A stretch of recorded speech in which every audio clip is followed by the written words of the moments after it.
Reagan running on the Reagan program. Ronald Reagan. He loved Ronald Reagan. And my first vote was for Ronald Reagan. Are we going to take the Reagan approach? I met Ronald Reagan as a teenager. I was a radical Democrat before I started listening to Ronald Reagan. Ronald Reagan believed in America. Ronald Reagan.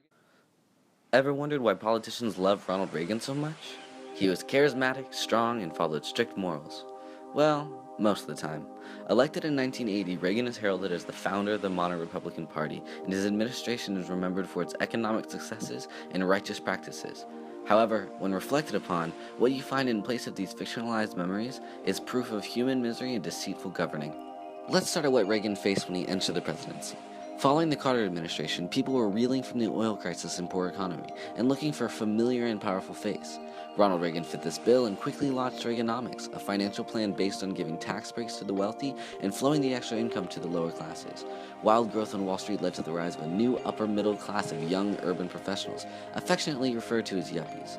However, this wealth did not last forever and was never really spread around. While job growth soared during the Reagan administration, it met a sharp decline following the end of his second term, because most jobs were temporary and non-essential. The national debt experienced the opposite, with Reagan's increased funding in government programs increasing the debt from $997 billion to $2.85 trillion.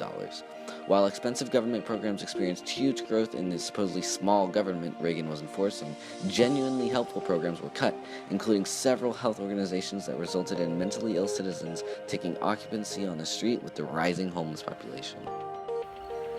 So under President Reagan, his economic policies did a lot of good for the country.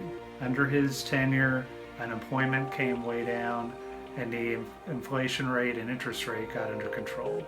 However, the cost of that was a very large increase in federal deficit spending, which led to a very large national debt. The disease called AIDS, acquired immune deficiency syndrome, sounds less than deadly, more like a diet pill. AIDS has struck only a reported 1,500 people, but it has killed almost 600 of them, and as yet no one with AIDS has been cured. But the tragedy didn't end with the economy. In 1981, the first case of AIDS in the United States was documented, and within the year, 853 people died. AIDS is a syndrome of HIV and is the final stage of HIV in which the body can no longer fight disease. This epidemic targeted urban gay populations and drug users the heaviest, and due to the unpopular reasons for contracting the disease, most of the country turned a blind eye to the thousands suffering. The government remained silent of the issue, handing all mention of AIDS to the White House Press Secretary, Larry Speakes.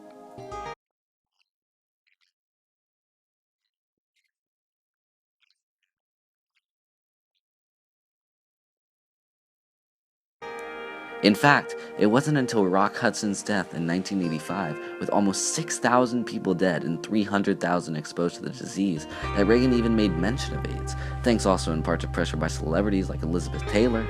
Finally, it seemed that some progress would be made towards a national conversation about AIDS. Formed in 1987, activist group ACT UP coerced Reagan into begrudgingly calling the Watkins Commission, a committee that emphasized the funding of AIDS research and protection of privacy to help the hemophiliacs afflicted due to blood transfusions. By this time, 20,000 people had died. This committee was later removed to fund nuclear weaponry research.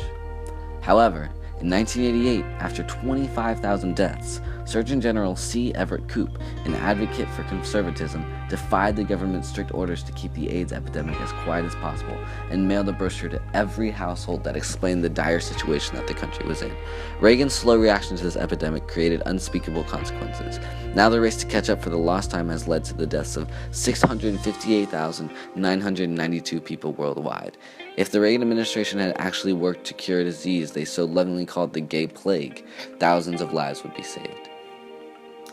Reagan was quiet about the AIDS epidemic throughout the 1980s, mostly because of the implications that come with a conservative political figure taking on a challenge that was affiliated with the homosexual community. AIDS had the stigma of being the gay cancer, and this pervasive rhetoric within the Republican community kept Reagan from addressing a very serious problem. Getting into drugs and being high is a stupid thing to do. Though being in control and saying no is not the easiest thing to do. Being original and take a stand, you are free to say no. Don't let a friend push you in to taking drugs. You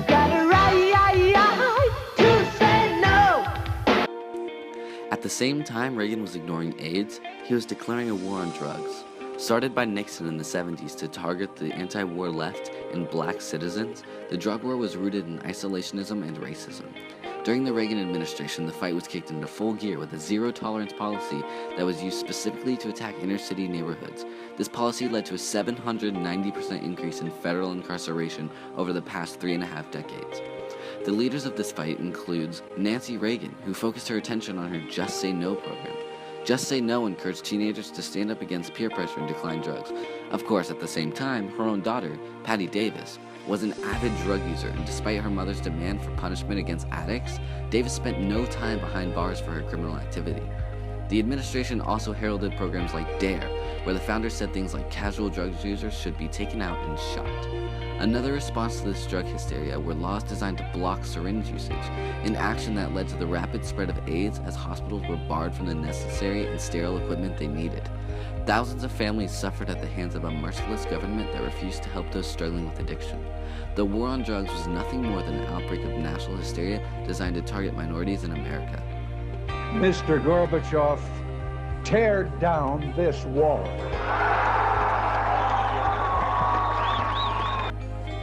When the Berlin Wall was finally brought down through an agreement between Gorbachev and Reagan, the United States worshipped Reagan as a god. After years of the separation and disunity in Eastern Europe, finally, a president had facilitated the opening of an economic and cultural trade that had been stifled for years. If only it was all his doing.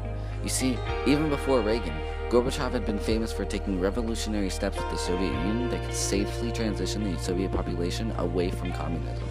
However, Reagan has an eye for talent and quickly befriended Gorbachev and never left his side.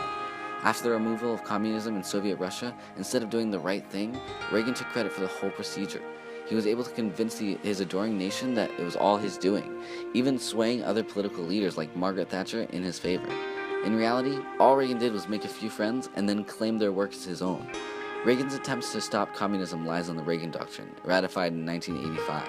This document gave support to anti-communist guerrillas worldwide, which includes, but is not limited to, sending missiles to Afghanistan, money and military aid to a dangerous government system in El Salvador, setting a new anti-Soviet government in Grenada, and $6 billion used to murder 40,000 dissidents worldwide. In the midst of his presidency, the United States faced fierce opposition with Iran. In order to sway the Iranian conservatives towards Western society, known as the Iran-Contra affair, Reagan urged the government to sell weapons to the Iranians. Several government officials went behind Congress's back, finding a loophole that allowed access to arms to the NSC. The funds from the Iran sales allowed the government to fund the Nicaraguan Contra rebel, while threatening world security at the same time. The lack of proper evidence kept Reagan and his vice president George H.W. Bush from facing charges. During his presidency, Bush pardoned several participants from indictment and continued the absolute abuse of executive power. So much for small government. Reagan's legacy is not of the peace and prosperity you see in movies like Ferris Bueller's Day Off or TV shows like Full House.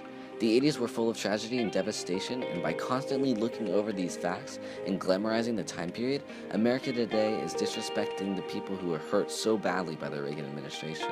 The damage inflicted then has shaped America now, whether it be in economic crises, the remaining oppression of peoples by the government, or relationships with foreign enemies. The Reagan administration was clearly a fool's golden era.